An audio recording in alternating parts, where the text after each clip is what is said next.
Europe లో భారతీయులకు free education. మరిన్ని వివరాలకు విదేశ్ కన్సల్ట్ 9676502888. హాయ్ హలో నమస్తే, welcome back to our channel. ఈరోజు మనతో ఉన్నారు ప్రదీప్ సురమంచి గారు. సార్తో మాట్లాడదాం. Hi sir. హలో అండి. సార్, మ్యూచువల్ ఫండ్స్ అనేది ముఖ్యంగా ఎలాంటి ఇన్వెస్ట్మెంట్ ఆప్షన్ అని చెప్పాలి, అండ్ అలాగే ఇందులో ఎన్ని ఇన్వెస్ట్మెంట్ రకాలు ఉన్నాయి కూడా చెప్తారు ఒకసారి? మ్యూచువల్ ఫండ్స్ అనేది బేసిక్లీ ఒక ట్రస్ట్ అండి. ఓకే, అవి రన్ చేసే ఆర్గనైజేషన్స్ని ట్రస్ట్ అంటారు. సో టెక్నికల్గా నాన్ ప్రాఫిట్ ఆర్గనైజేషన్స్ ఉండాలి అవి. దానికి బ్యాక్ ఉండే కంపెనీస్ అది ప్రాఫిట్ మేకింగ్ కంపెనీస్. దాని వెనకాల ఉండే స్పాన్సర్ కంపెనీస్ అంటారు, వాటిని ప్రాఫిట్ మేకింగ్ కంపెనీస్ ఉంటాయి. కానీ ఒరిజినల్గా అది ఒక ట్రస్ట్ కింద రన్ అవ్వాలి. ట్రస్ట్ కింద రన్ అయినప్పుడు మాత్రమే దానిలో ఇన్వెస్ట్ చేసిన ఇన్వెస్టర్స్ లాస్, అంటే ఫైనాన్షియల్ లాస్ అనేది ఉంటుంది మార్కెట్ మూవ్మెంట్స్ బట్టి, బట్ అదర్వైజ్ కంపెనీ మూసేయటం లాంటివి జరగదు. అలాంటి రిస్క్ ఉండకుండా ఉంటుంది మ్యూచువల్ ఫండ్ ట్రస్ట్ కింద ఉంటే. సో అసలు మ్యూచువల్ ఫండ్ అనేది రావడానికి ఉన్న అతిపెద్ద కారణం ఏమిటి, ఆర్ ఎలా చూడాలి అంటే, ఒకప్పుడు ఇన్వెస్ట్మెంట్స్ కొంత చూస్తే కనుక బ్యాంక్ ఫిక్స్డ్ డిపాజిట్లు, పోస్టల్ స్కీమ్స్, ఆర్బీఐ బాండ్స్ కానీ ఇలాంటి కొన్ని ఇన్వెస్ట్మెంట్ ఆప్షన్స్ ఉండేవి. ఇవి కాకుండా గ్లోబలీ ఇన్వెస్ట్మెంట్ ఆప్షన్స్ పెరుగుతూ ఉన్న టైంలలో వచ్చినవే మ్యూచువల్ ఫండ్స్ అనేవి. త్రూ మ్యూచువల్ ఫండ్ ఏం జరుగుతుంది అంటే, అది దాని కాంపోజిషన్ అర్థమైతే ఎలా ఇన్వెస్ట్ చేస్తారు ఎవరన్నా అన్నది అర్థమవుతుంది. ఇప్పుడు ఒక మనిషి ఉన్నాడు, అతనికి ఏదైనా ఒక కంపెనీ షేర్ కొనుక్కోవాలని ఉంది. అతని దగ్గర 100 రూపాయలు ఉన్నాయి అనుకోండి. ఆ షేర్ కనుక 90 రూపాయలు ఉంటే ఆ కంపెనీది ఒక షేర్ మాత్రమే కొనుక్కోగలడు 100 రూపాయలు పెట్టి. కానీ త్రూ మ్యూచువల్ ఫండ్ వెళ్ళారనుకోండి, ఏమవుతుంది అంటే ఆ ఒక్క కంపెనీయే కాక 4-5 కంపెనీలలో ఇన్వెస్ట్ చేయగలుగుతారు ఆ ఉన్న 100 రూపాయలతోటి. ఎలా చేస్తారు అంటే, బేసిక్గా మ్యూచువల్ ఫండ్ కంపెనీస్ ఏం చేస్తాయి అంటే, ఒకవేళ ఈక్విటీ మ్యూచువల్ ఫండ్ అనుకుందాం అనుకోండి, అంటే ఏంటో మళ్ళీ చెప్తాను. బట్ ఒకవేళ ఈక్విటీ మ్యూచువల్ ఫండ్ అనుకుంటే కనుక, కంపెనీ యొక్క పోర్ట్ఫోలియోలో ABC mutual funds large cap fund అని ఉందనుకోండి ఒకవేళ. సో ఈ లార్జ్ క్యాప్ ఫండ్లో ఏం చేస్తాయంటే, లార్జ్ క్యాప్ కంపెనీస్ అన్నిట్లో ఇన్వెస్ట్ చేస్తాయి. అవి లార్జ్ క్యాప్ కంపెనీస్లో షేర్స్ కొంటాయి. ఈ కొన్నప్పుడు మన 100 రూపాయలు ఏదైతే ఉందో అన్ని షేర్లలో మనకి వాటా వస్తుంది. అది 0.10, 0.0000% కూడా అవ్వచ్చు, కానీ అన్నిట్లో వాటా వస్తుంది అనమాట మనకి. ఈ వాటా అంతా కలిపితే మన మ్యూచువల్ ఫండ్ యూనిట్స్ అవుతాయి. సో అలా మ్యూచువల్ ఫండ్స్లోకి ఎవరైనా ఇన్వెస్ట్ చేస్తారు. ఇంక మ్యూచువల్ ఫండ్స్లో రకాలు అంటారా, చాలా రకాలు ఉన్నాయి బేసిక్లీ. అంటే వాటిని కేటగరైజ్ చేసే విధానాలు కూడా చాలా ఉన్నాయి. బేసిస్ ఎసెట్ క్లాస్ అంటారు, బేసిస్ టైం హొరైజన్ అని ఉంటుంది. సో ఒకవేళ ఎసెట్ క్లాస్ మీద వెళ్తే కనుక డెట్ మ్యూచువల్ ఫండ్స్ అని ఉంటాయి, ఎక్విటీ మ్యూచువల్ ఫండ్స్ అని ఉంటాయి, హైబ్రిడ్ ఫండ్స్ అని ఉంటాయి. ప్రైమరీలీ ఈ 3 difference. So det mutual funds అంటే ఏంటి అంటే, దాని అండర్లయింగ్ ఎసెట్ డెట్ ఇన్స్ట్రుమెంట్స్ ఉంటాయి. డెట్ అంటే anything which is not equity is debt, right? So companies bonds ఇస్తాయి, డిబెంచర్స్ ఇస్తాయి, ఇవంతా డెట్ ఇన్స్ట్రుమెంట్స్. వాటిని డెట్ ఇన్స్ట్రుమెంట్స్ అంటారు. ఇప్పుడు ఒక కంపెనీ కార్పొరేట్ బాండ్స్ ఉన్నాయి, లేదా ట్రెజరీ బాండ్స్ ఉన్నాయి, గవర్నమెంట్ ట్రెజరీ బాండ్స్ ఉంటాయి, మనీ మార్కెట్ ఇన్స్ట్రుమెంట్స్ ఉంటాయి. ఇవన్నీ ఏంటి అనేది మళ్ళీ మనం చర్చిద్దాం. కానీ ఇవన్నీ కూడా డెట్ ఇన్స్ట్రుమెంట్స్. వీటిల్లో ఇన్వెస్ట్ చేస్తే కనుక దాన్ని డెట్ మ్యూచువల్ ఫండ్ అంటారు. అదే ఈక్విటీ అంటే వాటా. ఈక్విటీ అనేది సింపుల్ మన తెలుగు పదంలో చెప్పుకోవాలి అంటే వాటా. ఏదైనా కంపెనీలో ఒక వాటా ఉంటే దాన్ని ఈక్విటీ అంటారు. సో ఒక కంపెనీలోని వాటాను కనుక కొని ఇన్వెస్ట్ చేస్తున్నారనుకోండి, ఇప్పుడు ఒక ఏబీసీ మ్యూచువల్ ఫండ్లో ఇన్ఫోసిస్లో ఇన్వెస్ట్ చేయొచ్చు, టీసీఎస్ టాటా కన్సల్టెన్సీ సర్వీసెస్లో ఒక 100 షేర్స్ కొనొచ్చు, ఇన్ఫోసిస్లో ఒక 100 షేర్స్ కొనొచ్చు. ఇలా అంతా కలిపితే ఒక పోర్ట్ఫోలియో బిల్డ్ చేస్తారు. సో మనం కొన్న ఈక్విటీ మ్యూచువల్ ఫండ్ ద్వారా మనం వీటన్నిటిలో వాటాదారులం అవుతున్నాం. వాటాదారుని అవుతున్నానంటే నేను వెళ్ళి వాటిలో బోర్డ్ ఆఫ్ మీటింగ్స్లో ఇన్వాల్వ్ అవ్వచ్చా అంటే ఉండదు. But as a share if I see, yes I have a portion of share in that company through mutual fund route. That is how mutual funds have been successful. Mutual fund success అవ్వడానికి కారణం ఏంటంటే, చిన్న investor కూడా చూడొచ్చు. ఇప్పుడు లేవు కానీ మధ్యలో 100 రూపాయల ఇన్వెస్ట్మెంట్స్ కూడా అలౌడ్ ఉన్నాయి కొంతకాలం. ఇప్పుడు కూడా 100 రూపాయలు నెలకి ఇన్వెస్ట్ చేసేవాళ్ళు కూడా మ్యూచువల్ ఫండ్లో ఇన్వెస్ట్ చేసే ఆస్కారం ఉండింది ఒకప్పుడు. ఇప్పుడు కూడా 500 రూపీస్ తోటి కూడా ఎవ్రీ మంత్ మ్యూచువల్ ఫండ్లో ఎస్ఐపి రూట్లో ఇన్వెస్ట్ చేయొచ్చు. So by investing 500 rupees someone can become an equity holder of certain company. నేను ఒక ఈక్విటీ వాటాదారుని అవ్వచ్చు అనమాట. నాకు బోర్డ్ ఆఫ్ మీటింగ్కి అటెండ్ అయ్యే అధికారం ఉండదు, ఎందుకంటే I'm not the direct owner. Mutual fund company is a direct owner, indirectly I'm becoming an owner.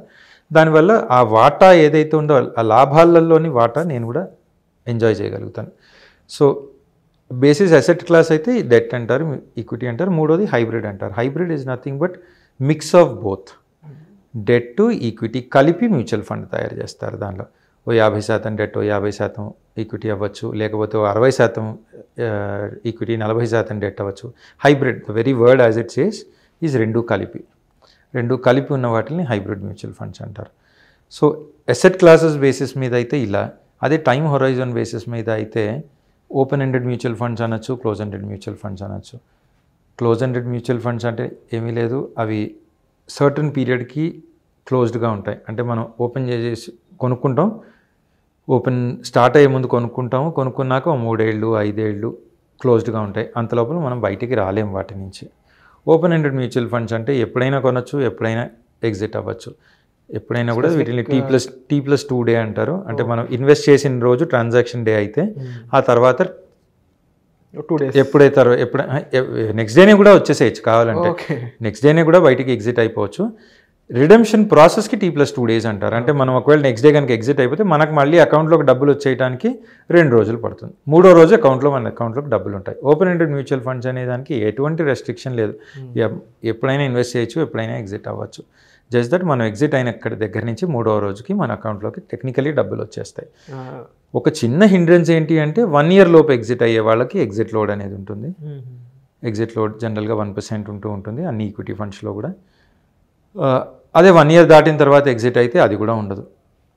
So time horizon basis మీద అయితే open ended mutual funds, close ended mutual funds అంటారు. అదే asset classes basis మీద అయితే open debt mutual funds, equity mutual funds and hybrid mutual funds. ఇవి యాక్చువల్గా mutual ఫండ్స్లో ఉన్న రకాలు. సో బేసిక్గా ఇవన్నీ కూడా రకరకాల కంపెనీస్లో డెరైవ్ అవుతుంటాయి కాబట్టి రిస్క్ అనేది తగ్గుతుంది అని అంటూ ఉంటారు. ఖచ్చితంగా. But at the same time ఈక్విటీతో పోలిస్తే అంత ప్రాఫిటబుల్ బిజినెస్ అనేది మ్యూచువల్ ఫండ్ కాదనేది కూడా ఒకటి ఉంది. అది ఆ స్టేట్మెంట్ ఎంతవరకు కరెక్ట్ అంటారు? ఒక పాపులర్ నానుడు ఉందండి ఇంగ్లీష్లో, never keep all your eggs in one basket అని. సో ఒక బాస్కెట్ ఉందండి, బాస్కెట్లో కనుక మన దగ్గర ఉన్న ఎగ్స్ అన్నీ ఒకటే చోట పెట్టామనుకోండి, పొరపాటున బాస్కెట్కి ఏదైనా అయితే మొత్తం ఉన్న ఎగ్స్ అన్నీ చితికిపోతాయి, అయిపోతుంది. అందుకని ఏం చెప్తారంటే 2, 3, 4 బాస్కెట్లలో కొన్ని పెట్టమంటారు. సో అసలు మ్యూచువల్ ఫండ్ ఎవల్యూషన్కి కారణమే అదనమాట. So diversification of the risk అనేది ఒక most popular concept of mutual funds. ఏం జరుగుతోంది ఇక్కడ అంటే, ఇవాళ రోజు ఒకవేళ ఒక ఐటీ షేర్ ఉందనుకోండి, నా దగ్గర ఒక ఇన్ఫోసిస్ షేరో ఏదో TCS షేరో ఒక ఐటీ రిలేటెడ్ షేర్ ఉందనుకోండి. సో ఒకవేళ డాలర్ ప్రస్తుతం రూపీ కంటే స్ట్రాంగ్గా ఉంది. డాలర్ స్ట్రాంగ్గా ఉన్నంతకాలం మన IT companies ten to do good technically, ఎందుకంటే మనకు ఉన్నవన్నీ కూడా ఎక్కువగా ఫారిన్ కంపెనీ ప్రాజెక్ట్సే కాబట్టి. రివర్స్ అవ్వడం స్టార్ట్ అయింది అనుకోండి, రివర్స్ అవ్వడం స్టార్ట్ అయితే then what we will see is a huge difference in the IT stocks. ఇదే టైంలో నేను కనుక బ్యాంకింగ్ స్టాక్స్లో కూడా పెట్టుకొని ఇటు కూడా పెట్టుకున్నాను అనుకోండి, ఐటీలో కూడా పెట్టుకున్నాను అనుకోండి, నా పోర్ట్ఫోలియో బ్యాలెన్స్ అవ్వడం జరుగుతుంది. ఓకే. అందుకనే మ్యూచువల్ ఫండ్ యాక్చువల్గా ఎక్కువ ఇవాల్వ్ అయిందనమాట. సో మ్యూచువల్ ఫండ్ ఇవల్యూషన్కి కారణమే డైవర్సిఫికేషన్. రిస్క్ని మీరు డైవర్సిఫై చేస్తున్నారు, ఒక చోట పెట్టుకునే కంటే ఇంకో చోట కూడా పెడుతున్నారు, మల్టిపుల్ ఆప్షన్ 2 చోట్ల పెడుతున్నారు. ఇప్పుడు స్థలం ఒక స్థలం కొంటున్నారు అనుకోండి, ఆర్ ఒక పొలం ఉంది, బాగా నీరు వచ్చే చోట ఒక పొలం ఉంది, నీరు రాని చోట ఒక పొలం ఉంది. నీరు రాని చోట నీరు తక్కువ వాడి కూడా మీరు వేయగలిగిన పంట వేయచ్చు. నీరు ఎక్కువ వచ్చే చోట నీరు ఎక్కువ వాడుకునే పంట వేస్తారు. ఓవరాల్గా ఏం చేస్తున్నారు, బ్యాలెన్స్ చేసుకుంటున్నారు. రెండిటి కన్జంప్షన్ ఉంటుంది మార్కెట్లో. ఈ వస్తువు కావాలి, ఆ వస్తువు కావాలి. మనం ఎక్కువగా ఇదే పండించేస్తే సర్ప్లస్ ప్రొడక్షన్ తోటి డిమాండ్ ఉండదు, ఎక్కువగా ఇదే పండించేసిన సర్ప్లస్ ప్రొడక్షన్ దీనివల్ల కూడా డిమాండ్ ఉండదు. అదే మీరు బ్యాలెన్స్ చేయగలిగారు అనుకోండి, అన్ని వస్తువులు అన్ని చోట్ల కావాలి కాబట్టి ఓవరాల్ రిజల్ట్ అనేది సరిగ్గా ఉంటుంది. సో మ్యూచువల్ ఫండ్లో బేసిక్గా జరిగింది అది. సో ఆ డైవర్సిఫికేషన్ అనేది ఒక main aspect of A mutual fund. అన్ని చోట్ల ఇన్వెస్ట్ చేసుకుంటూ వెళ్ళడం వల్ల మీ రిస్క్ తగ్గుతుంది. మీరు అడిగినట్లు ఈక్విటీలో ఉన్న రిటర్న్స్ ఉండవా అంటే రెండిటికి ఆస్కారం ఉంది. రిటర్న్స్ ఉండొచ్చు, రిస్క్ ఉంటుంది. As it goes to say higher risk higher returns, lower return అని అనలేము కానీ రిటర్న్స్ ఉంటాయి. సో మ్యూచువల్ ఫండ్లో నష్టపోయే ఆస్కారం చాలా తక్కువ, ఈక్విటీలో నష్టపోయే ఆస్కారం బాగానే ఎక్కువే. ఓకే, అలా అని చెప్పి ఈక్విటీలో అందరూ నష్టపోతారా అంటే లేదు. ఈక్విటీలో కూడా ఇవాళ రోజు మీరు చాలా బ్రోకింగ్ కంపెనీలు ఆర్ ఈక్విటీ బ్రోకింగ్ కంపెనీల వెబ్సైట్స్ చూస్తే దాని మీద కూడా చెప్తూ ఉంటాయి ట్రేడింగ్ చేసేవాళ్ళు ఎక్కువగా నష్టపోతారు. ఈవెన్ ఈక్విటీస్లో కూడా ఇన్వెస్ట్ చేసిన వాళ్ళు నష్టపోయే ఆస్కారం తక్కువ. ఒక 20-30 ఏళ్ల నుంచి ఒక విప్రో షేరో ఇన్ఫోసిస్ షేరో హోల్డ్ చేస్తున్న వాడి వాళ్ళు రోజు ఎటు చూసినా నష్టపోయి ఉండరు. 20 ఏళ్ళ నుంచి హెచ్డిఎఫ్సి బ్యాంక్ హోల్డ్ చేస్తున్న వాళ్ళు ఇవాళ రోజు ఎలా చూసినా నష్టపోయి ఉండరు. అదే బాగా ఎక్కువగా ఉన్నప్పుడు హెచ్డిఎఫ్సి బ్యాంక్ కొని 10 రోజుల్లో నాకు అర్జెంటుగా డబ్బులు అవసరం అని 2వ రోజు ట్రేడ్ చేసిన వాళ్ళు నష్టపోయే అవకాశం హెచ్డిఎఫ్సి లాంటి దానిలో ఉంటుంది, ఇన్ఫోసిస్లో ఉంటుంది, ప్రతి షేర్లో కూడా ఉంటుంది. సో ట్రేడ్ చేసిన వాళ్ళు 99% నష్టపోయారట. ఇది చాలా బ్రోకింగ్ కంపెనీస్ పోర్టల్ మీద కూడా రాసి ఉంటుంది, వెబ్సైట్ పోర్టల్ మీద. So there is nothing to be hidden about this.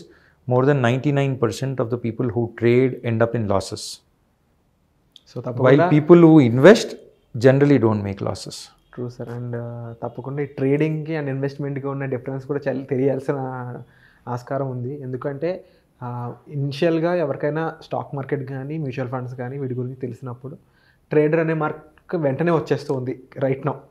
Day traders కానీ సో అందరికీ కూడా ట్రేడర్ అవుదామని ఉంటుంది తప్ప ఒక ఇన్వెస్టర్ అవుదాం, ఇన్వెస్ట్మెంట్ ఆప్షన్స్ని ఒక బిగ్ స్కేల్ మీద తీసుకెళ్దాం అనే ఆప్షన్ ఎవరికి కనిపించట్లేదనే చెప్పాలి.